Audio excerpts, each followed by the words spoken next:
Undeclared wars are commonplace. Tragically, our government engages in preemptive war, otherwise known as aggression, with no complaints from the American people.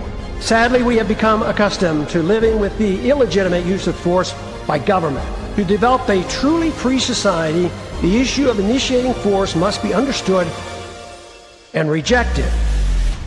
What if sometimes, to love your country, you had to alter or abolish the government? What if Jefferson was right? What if that government is best which governs least? What if it is dangerous to be right when the government is wrong?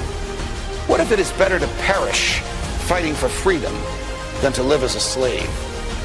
What if freedom's greatest hour of danger is now?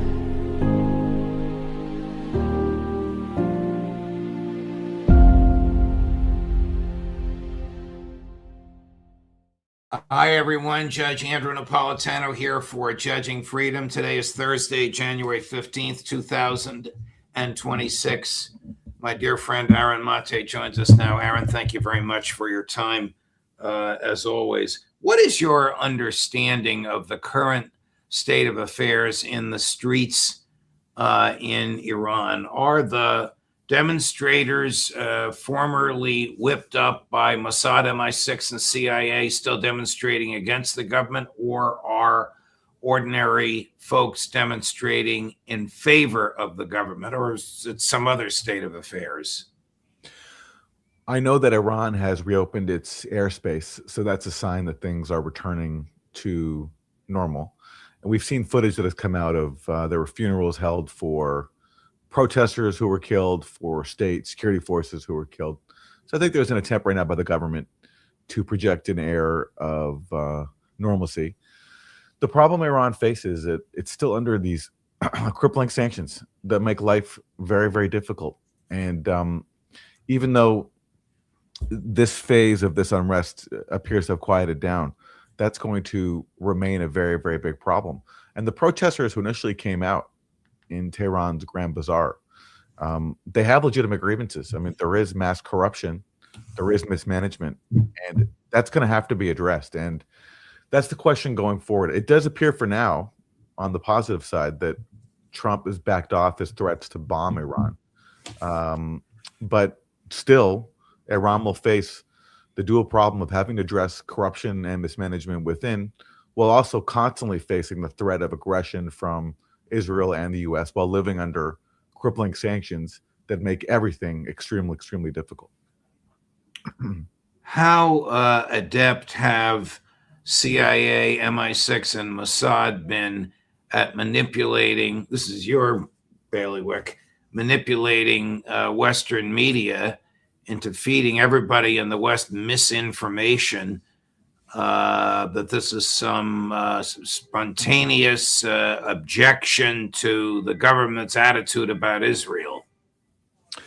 Well, there's a great article at the Gray Zone pointing out that, as is so often the case in all of these foreign countries where the U.S. tries to destabilize, the government tries regime change, that the U.S. media relies on sources that are, have benign sounding names, but are really funded by the regime change arms of the U.S. government, namely the National Endowment for Democracy. And that's been the case here.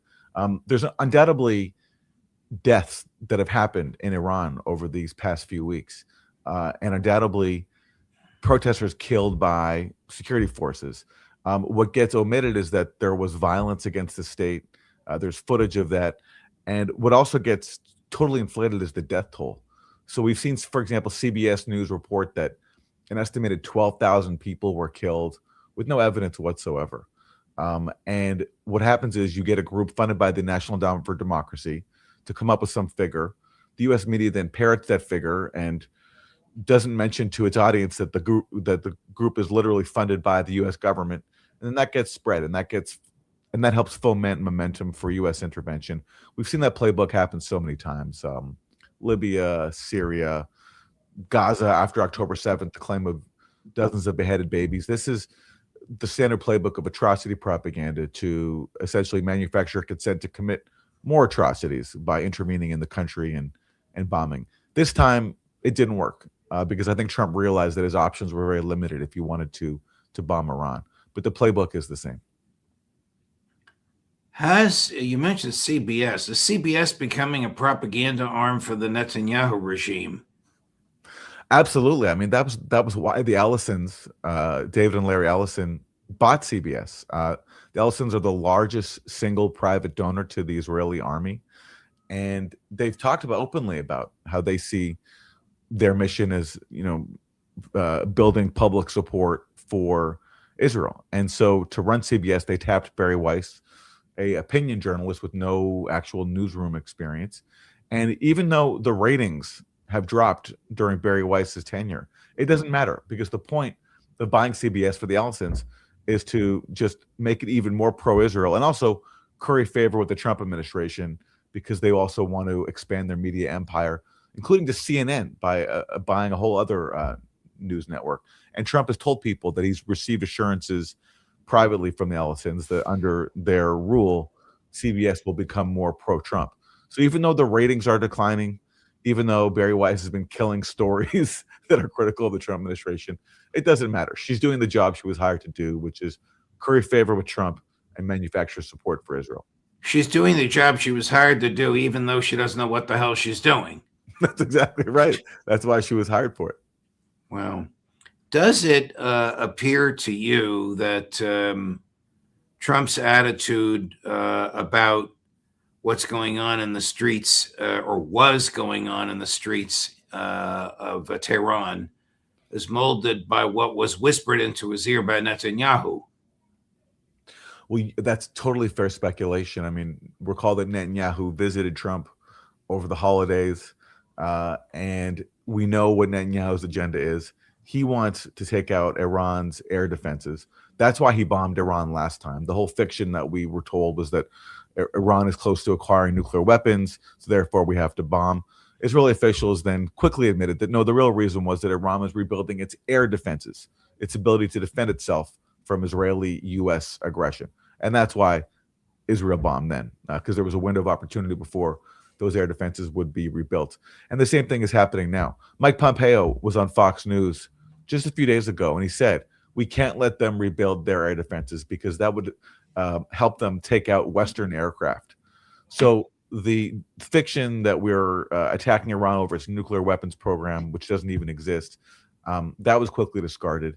And now the pretext they tried to seize on was the fact that you had a crackdown on protesters, even though, again, whatever happened in Tehran, Trump could care less about a crackdown on protesters. Just look at the fact that his administration is openly defending the ICE murder of Renee Good before even an investigation has been carried out. And by the way, on that note, just going back to CBS News, they got CBS News to report yesterday that the officer who shot Renee Good, Jonathan Ross, that he suffered from internal bleeding, which they didn't specify. They didn't explain what that meant by internal bleeding and how even he obtained such an injury.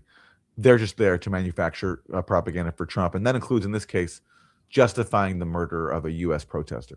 So the four senior line prosecutors in the Minnesota U.S. Attorney's Office, line prosecutor is a person who actually goes into court and tries cases before juries. These are ordinarily, I can tell you from my own experience, the best trial lawyers the U.S. attorney has. The four senior most resigned because they were all asked to commence a criminal investigation of Rachel Good's wife. Now, under the law, you cannot commence a criminal investigation against someone unless you have articulable suspicion that the person has committed a crime. You can't just pick somebody out because you don't like them and start an investigation of them. And these prosecutors knew that, and they knew they could lose their licenses to practice law if they did it. So their only choice was to do the honorable thing and resign, leaving a gaping hole in the prosecutor's office for senior trial lawyers when they need them, and manifesting the political pressure on the DOJ at its worst.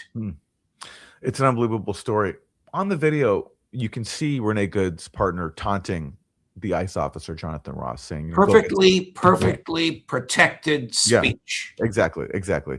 The idea that then is worthy of a criminal investigation because she's exercising her right to free speech, when we have on video an officer of the state, murdering an unarmed mother of 3. And then after he shoots her, he refers to her with a very crude expletive, F and B, he says.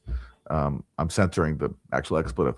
And so yet the government has taken over the investigation, won't let the state investigate.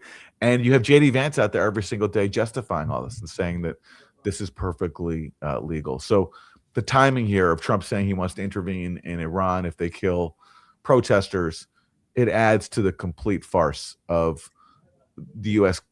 government claiming to care about the fate of unarmed protesters inside Iran. The fact that they're defending this murder at home.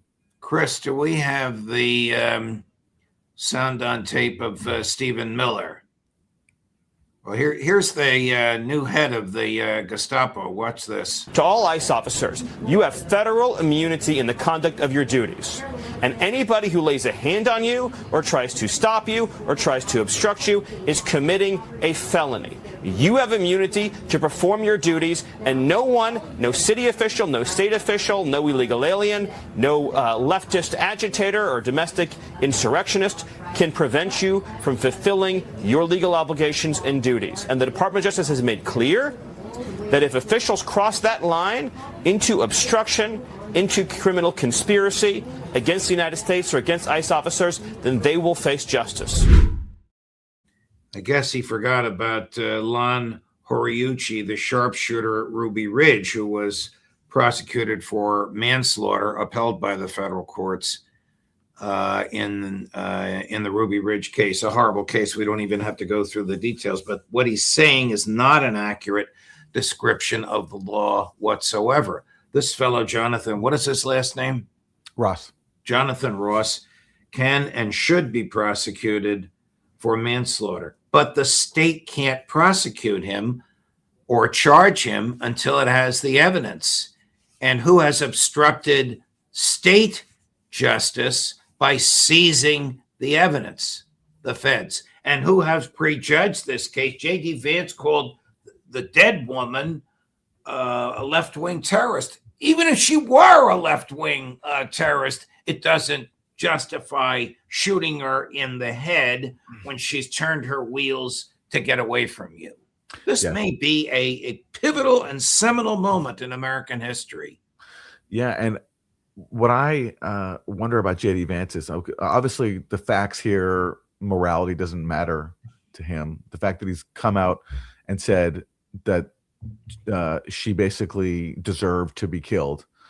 But I mean, thinking of his own election prospects, assuming that Trump gives up power in 2028 and there's a Republican primary, or just moving on to the general election, if J.D. Vance is the nominee, does he not think about whether or not this will be a liability for him politically, that he came out so forcefully and defended the murder of Renee Good on camera and didn't even say, let's let an investigation happen before we prejudge? I mean, that to me would still be a cowardly line given what we can see on camera, but at least it would be legally sound and that you should let an investigation play out. J.D. Vance came out and forcefully defended this murder, and I think that will be a liability for him in any future election. I think he was a much better senator than he is a vice president. I mean, he's just pretty much been co-opted by the political needs of the Trump administration. But here you have a Yale-educated lawyer. And by the way, Stephen Miller's a lawyer as well. I don't know matter where he went to law school. It doesn't matter. He's a lawyer, passed the bar. He knows the basics. And the basics are that there is no such thing as absolute immunity for law officers, whether you're a traffic cop or a federal agent or anything in between. It's qualified immunity. You have to qualify for the immunity by yourself obeying the law. Well, here's the law enforcement officer in chief of the United States encouraging demonstrations, but not in Minneapolis. Number 5. And by the way, to all Iranian patriots, keep protesting, take over your institutions if possible, and save the name of the killers and the abusers that are abusing you. You're being very badly abused. if the numbers are right. Now I hear 5 different sets of numbers. I hear numbers, look, 1 death is too much. But I hear much lower numbers, and then I hear much higher numbers. But I say save their names because they'll pay a very big price. And I've canceled all meetings with the Iranian officials until the senseless killing of protesters stops. And all I say to them is help is on its way. You saw that I put tariffs on anybody doing business with Iran. Just went into effect today. And I say make Iran great again. You know, it was a great country until these monsters came in and took it over. What monsters is he talking about? Is he talking about what his former CIA director and Secretary of State Mike Pompeo said, Mossad agents marching in the streets? Is that what of course he's not talking about that. Yeah, well, the fact that Pompeo came out and said, Happy New Year to Iranian protesters and every Mossad agent beside them, it speaks to how just contemptuous Pompeo is of Iranians and sees them as pawns, taking the very real grievances that they have. And they are real. I mean, I don't think you can just say that all this is a foreign plot and that's why people are on the streets. No, there's genuine outrage about corruption and mismanagement, which of course is massively amplified by the sanctions regime that the U.S. imposes, which makes banking in Iran, the financial system, very, very difficult. There are Obama administration officials like Richard Nephew who've written books bragging about how their sanctions raised the price of chicken for everyday Iranians during the holiday and made medicine more unaffordable. But Pompeo is basically saying, in brazenly celebrating the role of Mossad, whatever it is, he knows that he's endangering those Iranian protesters who have legitimate grievances, who have nothing to do with Mossad. Because what's the Iranian government going to do when a foreign official, when a former Secretary of State, CIA director, openly says the protests have Mossad elements? They're going to have to respond, or else they look weak. And to the people in the government who want to crack down on all protesters, regardless of whether they're armed or not, that's going to embolden them. So Pompeo is knowingly endangering Iranian protesters who have nothing to do with Mossad by saying this. And so are the Israelis who've bragged about arming people inside Iran who have killed security forces. And if you look at the video footage that has come out, there is video of people shooting at security forces. That has happened. And so Iran is being used by foreign elements who just want to destabilize it, as they do across the board. And Trump's comments about help is on the way, it reminds me of George H.W. Bush during the first Gulf War. He encouraged a revolt of Shia against Saddam Hussein, and then left them alone, and then abandoned them after they did rise up, and basically he let Saddam murder them. And there's that playbook over and over. The U.S. claims to care about oppressed segments of the population, but really it just wants to foment unrest. In the case of Iran, it wants to foment what happened in Syria, where you had a horrible war that killed hundreds of thousands of people, exploiting a country's internal divisions to leave it in ruins. Because in the case of Iran, it's just too big for the U.S. to invade. The U.S. is not going to invade Iran. It also knows that it's very difficult to bring down the government just with airstrikes. So the hope here is to create unrest internally, so you have essentially a civil war. In Syria, you had many assets willing to do that. In Iran, I don't think that's the case. But the playbook here is just so cynical. Going back to Minnesota for a minute, here's Joe Rogan, largely responsible for bringing millions of disaffected young men into the MAGA camp for Trump in 2024. Here's what he had to say, Chris. I think after that woman was shot, I think unfortunately, well, everything's unfortunate about it, right? But one of the real problems is now ICE are villains. And now people are looking at them like murderous military people that are on the streets of our city, and they're masked up, which is also a problem, right? Because if you get arrested by a cop, you're allowed to ask the cop, what is your name and badge number? And you could film that cop. If you get arrested by an ICE agent, you have no such right. They're wearing a mask. They don't have to tell you. That's a problem. That's a problem on our city streets, right? Because you could also pretend to be an ICE agent. Right. I mean, this is part of what Tim Walz, put aside whatever baggage he has, and Governor and Mayor, I think his name is Frey, F-R-E-Y, have been saying. They have created far more lawlessness than they have arrested, than they have solved. Their behavior has been so profoundly disruptive in our streets that we can't collect taxes because businesses are closed. We can't direct traffic because streets are closed. Their equipment has filled our public parks and our public parking lots. That's called commandeering state property, expressly prohibited by the Supreme Court. I believe Mayor Jacob Frey of Minneapolis said that half the shootings so far in his city this year have been committed by ICE. So wow. ICE is not responsible for half the shootings in Minneapolis. And yeah, that clip from Joe Rogan, it captures the fact that, on so many issues, whether it's censorship, foreign policy being against regime change, Trump has just totally abandoned the appeal that many people had in his campaign, including people like Joe Rogan. And they were given a very big gift by how, in many ways, neoconservative the Democrats were with their backing of the Gaza genocide, their support for the Ukraine proxy war, their support for censorship, all of which was real. Trump exploited that. But then what he's done since taking office on all these fronts is as bad as the Democrats, and in many cases, I think even worse. So my question for going forward, the midterms for 2028, will Democrats actually apply the lessons? Will they transform? Will they take advantage now of the opportunity that Trump has provided for them? It's hard to be optimistic when the party's still led by people like Chuck Schumer, right, Jeffries, but we'll see. Right. We have a blurry copy of Pompeo's email. Can you increase the size, Chris? The Iranian regime is in trouble. Bringing in mercenaries is its last best hope. Here we go. Riots in dozens of cities. I won't bother reading the names of the cities. And listen to this nonsense, Aaron. 47 years of this regime. POTUS 47, coincidence. So here's the killer. Happy New Year to every Iranian in the streets, also to every Mossad agent walking beside them. Why on earth would he have said that to every Mossad agent walking beside them?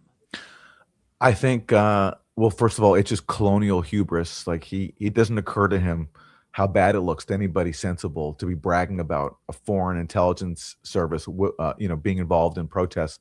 But I think the main motivation he has, I think he wants to encourage the Iranian government to crack down on the protests, which can then be used to justify U.S. military intervention. Because that's the consequence of claiming that the Mossad has infiltrated these protests, is to encourage a Iranian government crackdown.